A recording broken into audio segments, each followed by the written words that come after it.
Okay, hello dear student. तो आपके इस क्वेश्चन को हम स्टडी करते हैं। तो अब आप देखिए, आपके यहाँ पे है कि two transparent slabs have the same thickness, one of them is made up of the material X, refractive index 1.5। तो यहाँ पर मैं म्यू लिख लेता हूँ 1.5 एंड दिस इज एक्स। तो यहाँ पर मेरे पास इस केस में दो हैं, mu Y and mu Z. तो म्यू वाई मुझे फाइंड करना है and mu Z is given to be 1.6 as per your question. और इन दोनों की थिकनेस की रेशो दी हुई है 1:3। तो ये t/3 हो गया, ये 2t/3 हो गया। तो इसमें हमें कोई डाउट नहीं है, ठीक है। और ये वाले का 1.5 है म्यू, ये भी हमें गिवन है, थिकनेस भी गिवन है। तो now the condition given is के monochromatic parallel beam passing through the slabs has same number of the wavelengths inside both. Number of wavelengths, तो हमारा question basically number of wavelengths के ऊपर based है। अब नंबर ऑफ वेवलेंथ हम कैसे find कर सकते हैं? सिंपल बात है, the thickness divided by the wavelength. लेकिन अब इसमें वेवलेंथ क्या होगा, हमें वो फाइंड करना है। तो बच्चे let us recall what is refractive index and how it is defined. It is defined as the ratio of the speed of light in space to that of in medium. और c को मैं लिख सकता हूँ lambda into frequency. तो इसको मैं लिखता हूँ लैम्डा नॉट, और ये लिखता हूँ लैम्डा इंटू फ्रीक्वेंसी। एक बात को नोट करना है कि फ्रीक्वेंसी नेवर चेंजेस।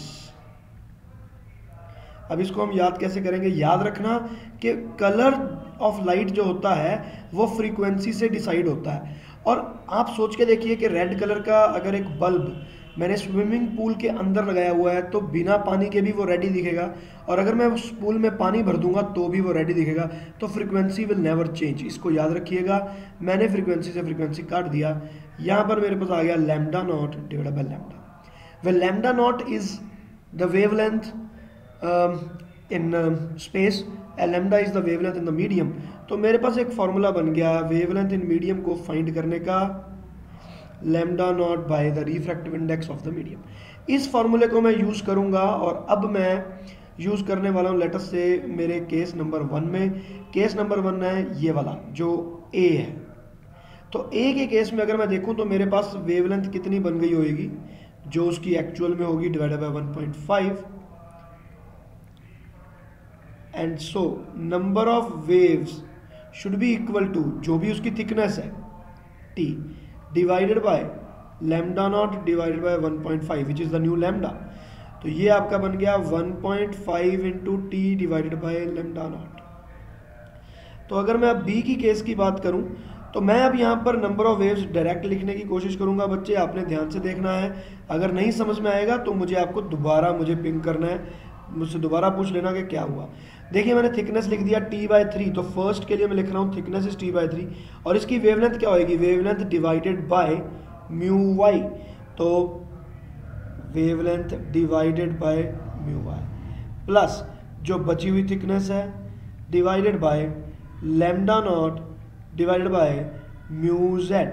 तो अब ये हमें म्यू जेड हमें पता है, and it is given that this 1 is equal to 2। इन दोनों को इक्वेट करेंगे और फाइंड करेंगे। तो लेट अस सी कि क्या होता है। 1.5 T divided by lambda not is equal to mu Y into T by 3 lambda not plus 2t into mu Z. तो म्यू जेड को मैं यहाँ पर म्यू जेड ना लिख के 1.6 लिख देता हूँ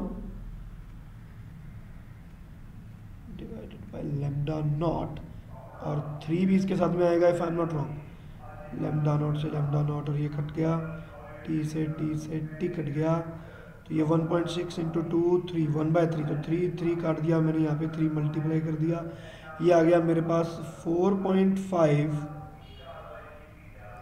ठीक है, is equal to mu Y minus 3.2, mu Y plus 3.2। तो म्यू वाई मेरे पास आ गया है माइनस 3.2 1.3। तो this is the answer my dear. तो mu Y is coming out to be 1.3।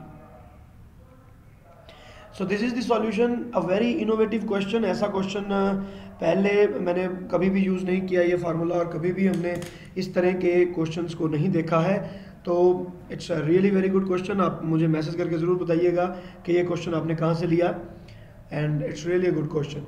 तो अभी भी अगर आपको इसमें कोई डाउट है तो आप मुझसे दोबारा कंसल्ट कीजिए, मुझसे दोबारा पूछिए। Thank you.